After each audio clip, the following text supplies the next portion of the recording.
So, continuing with the previous videos where we saw about we discussed about Huntington's three wave of democracy, and then we talked about why democracies excel, the article why democracies excel, and we stopped there. Why the authors of the articles were trying to compare what they were trying to do, and we saw that they were trying to where I stopped the last video was they were trying to see the comparison of democracies and non-democratic countries and to see why democracy excel. Uh, so we and one of the things they try to see is like there is no point in comparing countries across the world because we saw that most of the industrialized countries currently in the world are democratic, so that won't be a proper genuine comparison. So they thought that the real risk is when the countries are poor, and that's when they might be making this decision: should we become a democracy or should we go on for economic growth? So they say that real comparison to make is poor countries. So they're only looking at poorer countries with certain income level, and they want to study economic performance over the last 40 years. What they tend to find are two things. Do they, do they find democracies outperform what? Do the democracies outperform that they have faster growth than the non-democracies? No, actually, they don't. Actually, the growth over this period has been equal. Both. Uh, but there is one strong factor there, uh, which is certain East Asian countries who have done very well economically despite not being democratic. So maybe this truth of economics first and then democracy might only be true for the East Asian region. And if you take those countries out of this study and compare only the non-East Asian countries that are authoritarian to all the countries that are democratic uh, and poor, the democracies grew about 50% faster. They say, I mean,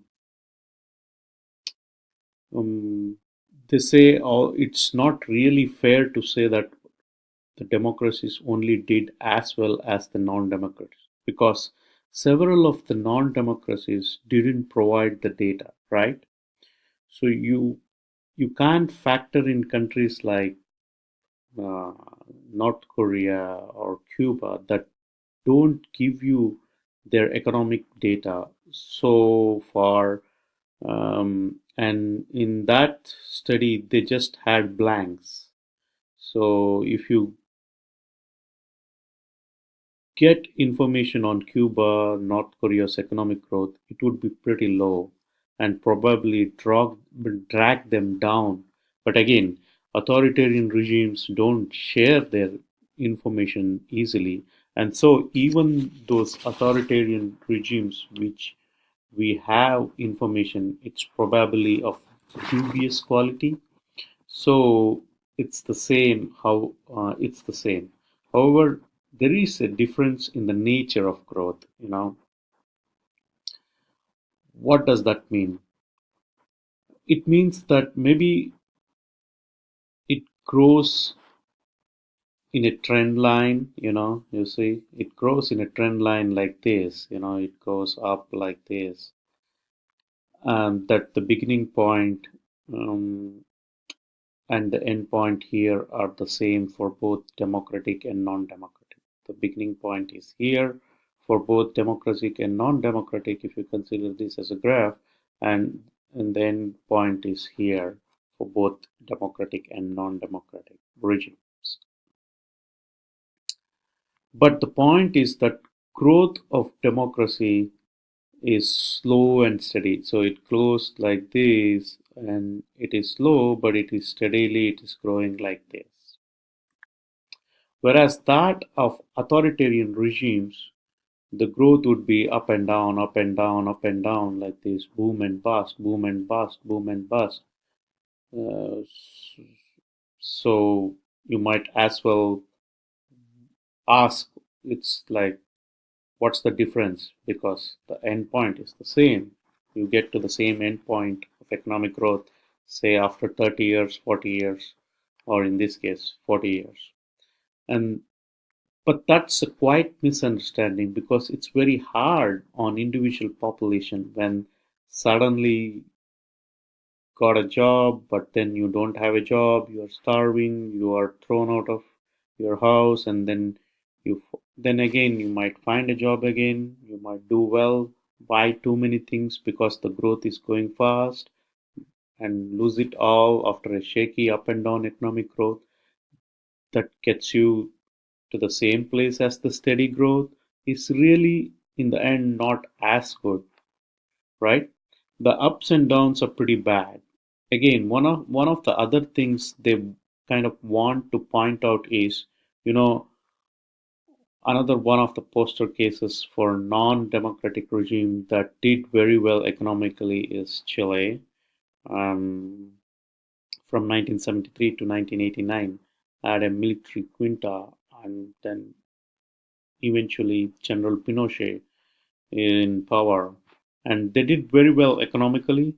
But I can tell you, I know some of my friends from Chile and their families from Chile in the 70s came where the early part of the capitalist experiments was going on and everybody was losing jobs.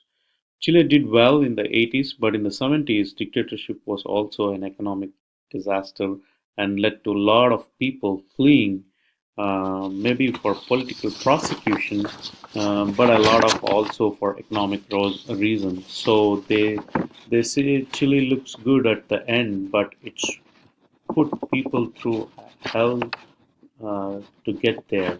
So that might be one reason why democracies are better, but they say beyond these, just large scale, factors of unemployment and um, economic growth. Let's look at some of the authors of this article, Why Democracy Excels, know that, apart from unemployment and economic growth, they want to look at something else where poor democracies have done really well, outperforming poor authoritarian regimes, and that would be in indicators of living conditions, your general living conditions. These are the kind of things that you can usually find on the UN website, um, and things of the nature on the World Bank or CIA fact books, like what's your life expectancy. And we can see for democracy, maybe because they have got less of a rough ride, and more steady growth, a longer life expectancy, 9 years longer life expectancy, and you have fewer infant mortalities and more opportunities to go to high school, more productive agriculture, because of they are focusing on feeding themselves rather than privileging certain industries. So for you these living there, uh, right, your everyday life. So regardless of economic implications, your everyday is life is very less severe. You know, in other words, you are living your life every day, and you are living it for yourself. There are less problem. Obviously, the things you are gonna less angry at the government. Hopefully, Nigeria may not be a good case, but they tend to be less corrupt. Democracies tend to be less corrupt, And finally, they tend to have less humanitarian crises, droughts, um, and things like that, which are kind of things which can sometimes be staved off. You might say uh, things that can be really staved off. Um, well, you might simply say that, it's nature acting, but in terms of a drought and humanitarian cases, crisis, you might say it's nature acting. But really, many times, some of the natural disaster that we see are human incapability or human inability to counter those kind of humanitarian crises is due to lack of planning. And authoritarian regimes often don't do much planning because they don't get a lot of inputs from everybody. It's always somebody saying, well, if we dam up this water, what's going to mean to societies that leave down water from there? You know, in a democracy, you vote against that, raise hell against such policies. But in authoritarian regimes, there is not much you can say, and sometimes it leads to tremendous environmental degradation. So,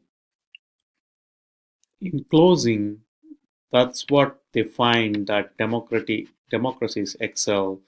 They tend to do better in certain ways. Uh, there may be one only about the same, but otherwise they're not. Why is it? You know, mm, why is it that democracies succeed? That is where they. Why do they function? Do they work differently? Yes, they do work differently. Yeah, it's a different kind of institution, and some of the different rules that you have gotten in democracy can help you much better in passing certain types of policies. Like I just mentioned, they tend to be more responsive to voters if a problem um, comes up, such as spread of a disease, such as HIV virus. In authoritarian regimes, sometimes you might hide those in scenarios. You can hide the results. In a democracy, those things are open, and then you will find a lot of criticism of that as well. Of course, this can be really a thorn in the side if you have certain strategy you want to have for development, and it can be a real problem when people say we don't want to do this, or business say we don't want to do this, or and in an authoritarian regime, you can see tremendous growth. Mm, you don't have such complaining, and you can see tremendous growth in authoritarian regime at the beginning, like China or Russia had tremendous growth because they didn't have to listen to people complaining about government doing this or that. So in some sense it can be bad, but oftentimes it's pretty good. So like I said, this often uh, um,